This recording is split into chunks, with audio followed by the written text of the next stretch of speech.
With Eric Kane, Brent Hubbs, VolQuest.com. A little 2-minute drill on this Monday. Tennessee putting a bow tie on Missouri. Looking ahead to South Carolina. Josh Heupel meeting the media. What stood out to you? Yeah, I mean, he recognizes the win, so that a win like this can, boost confidence and trust within the system. You want to recognize the players for their efforts and their hard work, but recognizing it, coming in, watching the film here on a Monday, closing that chapter, and then seeing what you can take from that game, moving on to South Carolina. He was very complimentary of what South Carolina is. With Shane Beamer's club, said the defense gets some takeaways, going to have to control the line of scrimmage. But it looked like recognizing the win, but also wanting to move on and flip that page pretty quickly. Yeah, this is a South Carolina team that has had a hard time scoring. They've had some challenges. And I think one of the things when you go back and rewatch the Missouri game, Tennessee's defense was good. They gave up 4 third and longs in the first half. That's something Coach Heupel referenced a couple of times. They got to get off the field when the opportunity presents itself.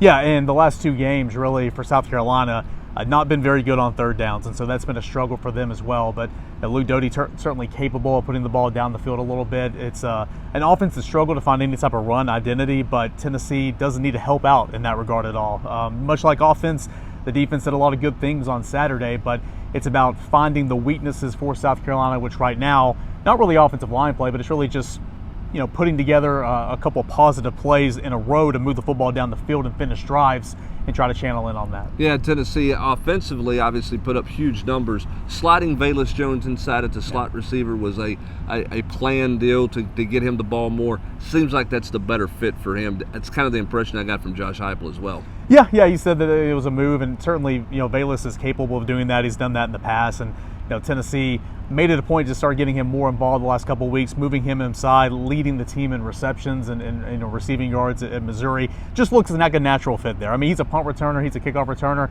Austin phrased him as a pinball machine kind of going around in there, and that's what he looks like. So that's something that I took away from the Missouri game. Yeah, it was a beat down in every area, but you're starting to see these roles be even more defined. Javonte Payton, the deep threat.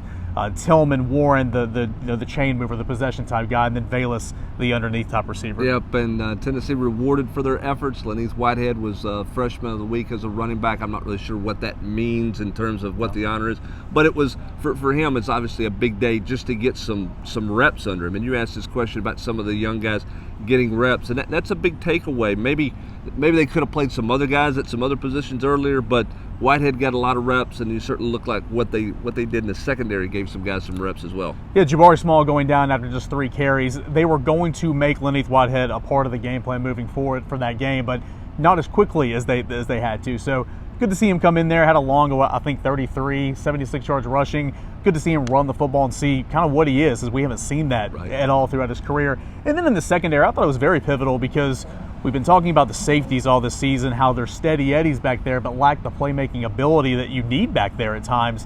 And, Theo Jackson had to go down. To Nico Slaughter played a lot. Of course, Trayvon Flowers did not play in this football game, so Tamari McDonald and Kristen Charles got the start. He went out after 3 plays due to injury. But having those guys get so many reps moving forward, Josh Heupel said, hey, we're a next man up mentality type team. So it was crucial for those guys to get the reps. He said he saw a lot of positives in those guys moving forward. We'll see what this team looks like, how healthy they get by the end of the week. Some bumps and bruises. It's that time of the year. Cade Waves, by the way, named Offensive Lineman of the Week for the SEC as well for Tennessee's work at Missouri on Saturday. That's going to do it for this edition of the 2-Minute Drill. He's Eric Kane. I'm Brent Hubbs.